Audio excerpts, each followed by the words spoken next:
Roger Machado é o novo técnico do São Paulo. Ele desembarca na manhã dessa terça-feira na capital paulista para comandar treino no período da tarde.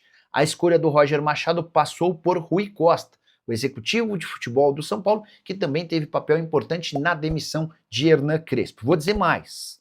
Quando o Crespo caiu na tarde dessa segunda-feira, Roger Machado já havia sido escolhido.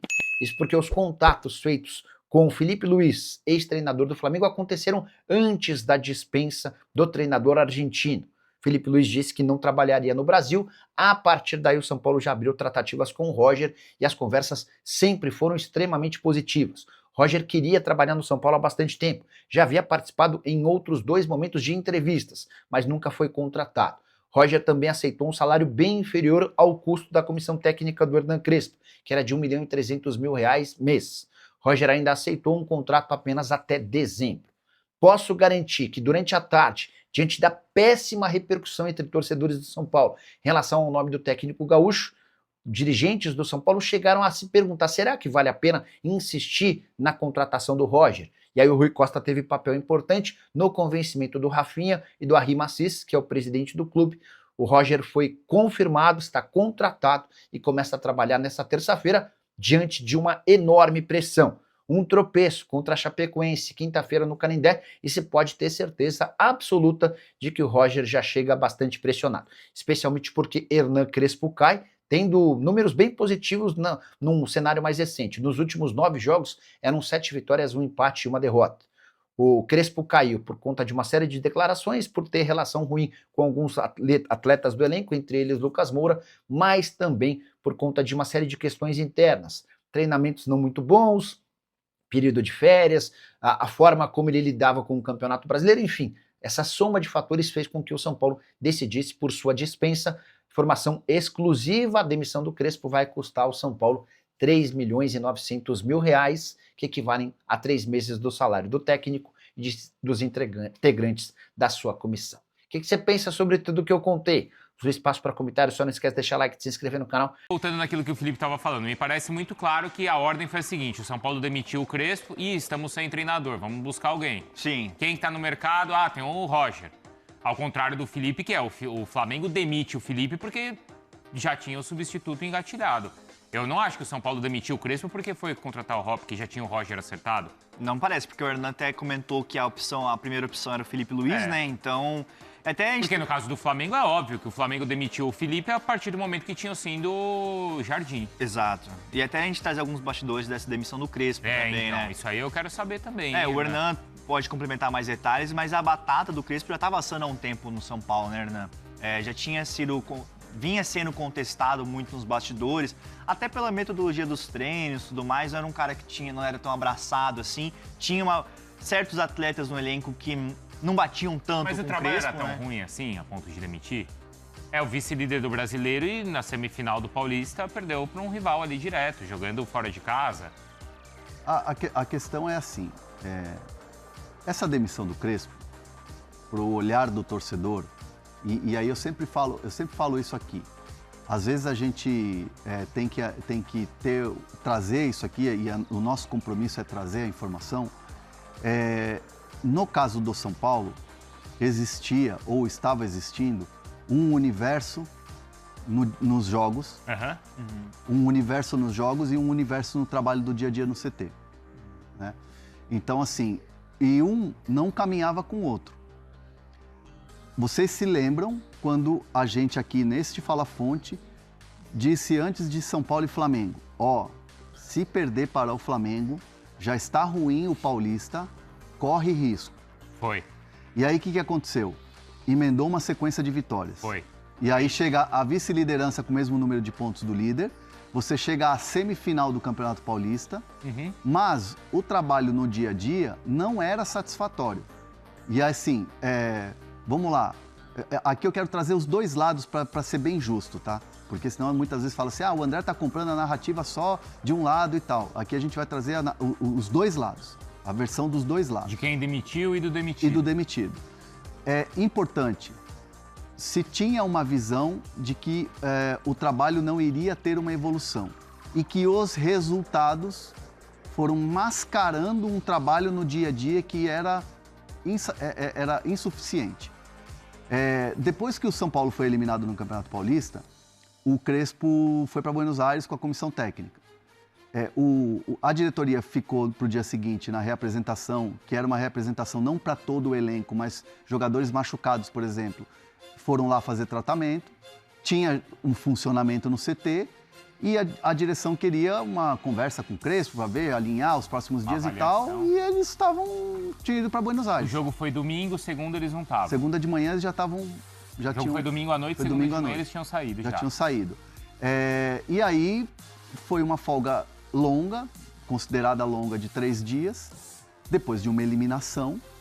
Para um rival. Da maneira que foi. No jogo, algumas escolhas, como por exemplo a do Luan, e não a utilização do Danielzinho 30, 40 minutos ali, ou mais de um tempo, e aí depois você coloca de repente um Pablo Maia, foi uma decisão que chamou a atenção de maneira negativa. Sim. Né? As escolhas no dia a dia, até mesmo oportunidades. Por exemplo, tem jogador que é indiscutível que está jogando muito bem. Esse jogador não sai nunca. Mas, por exemplo, você está num jogo 3-0, você está num jogo com um resultado já garantido, não tem um pequeno rodízio ali, então dentro do São Paulo, na direção do São Paulo, na alta cúpula, eles entenderam que muitos jogadores sumiram. Não entravam mais. Não tiveram mais oportunidade. Não tiveram mais oportunidade, sumiram. Uhum. Algumas declarações do Crespo, o dos 45 pontos. Essa dos 45 faz tempo, hein? Pegou mal. Ainda estava pegando mal? Pegou mal e teve um desdobramento. E aí depois, o São Paulo precisa ser ajudado, né? Que é o trecho do Bola da Vez, que vai ao ar quarta-feira na ESPN Brasil. Um trecho que também fala assim, o São Paulo está atrás dos rivais hoje. O que é verdade. Vai demorar muito tempo. É um discurso realista, é um discurso que muito torcedor entende que é verdade. Eu acredito que é um discurso realista, mas no pensamento de quem está lá dentro, aqui é São Paulo. Entendi. A gente não pode ter esse tipo de pensamento para o externo, para o torcedor. Tem que pensar que tá ruim, mas o que tá ruim, o que não dá para se comparar com os outros rivais, a gente resolve aqui dentro. Mas você acha que ele morreu mais pela boca do que pelo desempenho em campo? Acho que é tudo, As duas coisas. Um conjunto da obra. Esse Bola da Vez vai ao ar na quarta, mas alguns trechos já tinham sido divulgados até para chamar o programa. Sim. Isso teve peso? Pegou mal, assim, o que ele falou e teve peso na demissão? Não dá para colocar a conta na entrevista. Uhum. É um conjunto da obra, é mais um... fator, né? Você junta ali e não tem jeito. Não é uma surpresa você pensar a saída do Crespo da maneira que foi. Já existia um movimento de insatisfação que deixava muito claro que poderia acontecer essa mudança. Mas é que a gente pensou que esse momento mais difícil tinha passado, né? Pro externo, sim. Entendi, mas internamente continuava. Tanto que quando surgiu aquela história lá do River, lembra que a gente conversou? Mas o Crespo tem estabilidade ou não no São Paulo? Lembra? A gente chegou a conversar. E a gente até falou assim, estabilidade no Brasil ninguém tem. Ninguém tem. E até um ponto interessante nessa história que queima um pouco mais a fita do Crespo é a questão do Alisson, né? Como ele sai do São Paulo, ele até publicou uma mensagem no Instagram ontem, nos stories, é um desabafo, né? E aí muita gente falou assim, uma indireta, mas foi bem uma direta, né? Pro Crespo, até tomar mas eu acho que o Alisson foi mal aí também, né? Você acha que o Alisson foi mal? Não precisava? Vou até ler isso aí. Lê aí, Bruno Vicário. Você não enxerga? Não, tô sem lente hoje. Foi mal. Não mexo em rede social, mas hoje é um dia totalmente diferente. Deus nunca dorme, a verdade sempre aparece. Caráter, pra mim, nunca se negocia. Vida que segue, tenho certeza que quando você faz o certo, a vida, ela mostra. Porque assim, a relação entre eles começou a se deteriorar ali logo no início do Paulista, né? Se eu não me engano, foi contra o Mirassol que teve uma discussão, não foi discussão, mas um atrito ali nos bastidores, porque o Crespo sinalizou desde o início da temporada que não contava com o Alisson. Ele falou na entrevista, não lembro contra quem foi, mas ele falou, eu quero jogador que queira estar aqui. Lembra dessa declaração? E o Alisson... Se quiser, pode sair e tal. E o Alisson, ele sentia que não estava nos planos do Crespo, porque foi publicamente colocado isso. E o Alisson buscou saídas e tudo mais, estava bem chateado. O Crespo nunca demonstrou interesse em colocar o Alisson para jogo. Tanto que depois ele foi reintegrado, o Crespo falou que tinha que batalhar muito pelo espaço. mas a relação já tinha acabado por ali. Aí o Alisson acaba saindo pro Fluminense e logo depois o Crespo é demitido. Mas a relação do Alisson com o Crespo e até de outros atletas já não era das melhores por conta dessa, talvez, jeito mais frio, talvez, dele, né, Hernan? E conversando com pessoas que trabalham com o Crespo, pessoas da comissão técnica, quando citam essa narrativa de que o trabalho foi se esfarelando e não tinha não tinha mais aquela química, aquele fechamento com os jogadores. Eu, pelo menos, quando eu perguntei para 2 que eu tive a oportunidade de conversar, eu fui rebatido. Como assim? Como assim? Olha o gol do Luciano no Paulista. Foi abraçar. Os jogadores negaram. Não, o lado do Crespo. Tá. O lado do Crespo. Entendi. O lado do Crespo nega veementemente. Nega veementemente. Fala assim, como assim? Como é que os jogadores não gostavam? Olha o Luciano fazendo gol. Olha o Marquinhos Antônio fazendo gol, vai lá abraçar o Crespo. Até o Lucas Moura, num jogo lá, foi lá, trocou abraços com o Crespo e tal. Tanto que eles, da comissão técnica, foram repostando alguns jogadores que se despediram. Por exemplo, o Jonathan Caleri, o próprio Luciano, o Marquinhos Antônio, os gringos. E aí eu fui numa outra ala que tinha pouca relação com o Crespo para entender. E aí a resposta foi, mas o Crespo e a comissão técnica era muito distante do elenco como um todo. Muitos entendiam e achavam que ele só falava com os gringos, com o Luciano e mais um. E não tinha, assim, um diálogo. Com os estrangeiros, com o Enzo, com o Bobadilha. Não era abraçado pelo grupo todo, assim. E não era uma sinergia total. Mas assim, a gente tá parecendo que a gente tá contando casos de família aqui, né? Sim. Mas assim, num ambiente de trabalho, claro. você não é amigo de todo mundo. Você não vai fazer um churrasco com todo mundo. Mas existia um sentimento dentro do elenco da grande maioria dos jogadores que era algo frio, que o tratamento era frio. Nos treinos, nos trabalhos, até mesmo nas viagens, que era uma coisa distante e que a gente sabe que jogador de futebol às vezes precisa do tal do carinho. Olha lá, principalmente quem não tá jogando. Esse aí é o Caleri, né? É o Caleri. Hernan Querido mandou. Hernan Querido, obrigado, Johnny, obrigado. Mas aí vai ao encontro do que você tá falando, que é um dos estrangeiros também, e um argentino, né? Talvez eles tivessem essa identificação. Ninguém da comissão técnica, nem o Crespo, ninguém esperava a demissão. Tanto que, quando o Crespo vai se despedir dos jogadores, ele não tem muita coisa o que dizer. Isso foi me relatado por um atleta.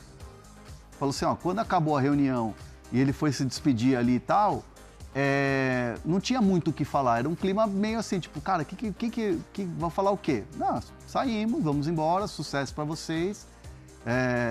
E é isso. Então, assim, não teve, como, por exemplo, a despedida do Felipe Luiz, que foi carregada de emoção, existia uma outra relação.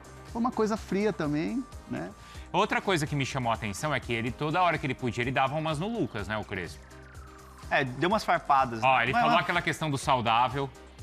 Ele falou a questão do gramado sintético, que o Lucas é um cara contra, e não tô aqui voltando na discussão de quem é a favor e quem é contra, mas ele ironizou a opinião do Lucas. Foi quando na coletiva pós-jogo contra o Palmeiras, na eliminação, ele falou que na época dele jogava... Até com neve até no joelho. Sim. Eu não tô falando se ele tá certo ou ele tá errado. Eu tô falando que ele dá aquela resposta e eu não sei como é que o Lucas, que é uma figura importante dentro do elenco, encarou. E como os outros jogadores encararam, Hernan. O Lucas, ele estava buscando o melhor momento dele dentro do time e ele sabia que existia ali um cronograma da comissão técnica em relação ao Lucas. Logo depois que espero que os caras da comissão técnica do Crespo não fiquem bravos comigo, mas eu vou contar aqui um bastidor. Logo depois que a gente exibe aqui a entrevista do Lucas e que ele fala sobre o Crespo e que ele fala que tenho pouca conversa e tal, que na minha visão acho que acabou tendo uma visibilidade desnecessária porque não foi uma mensagem ofensiva do Lucas, mas ele deixa aquilo no ar, a gente conversa muito pouco e tal, não sei o quê. Um integrante da comissão técnica me procura e fala assim, pô, André, queria te dar o meu lado, queria te dar a versão aqui da comissão técnica. Claro. E até ele falou, pô, seria importante você ter buscado esse outro lado.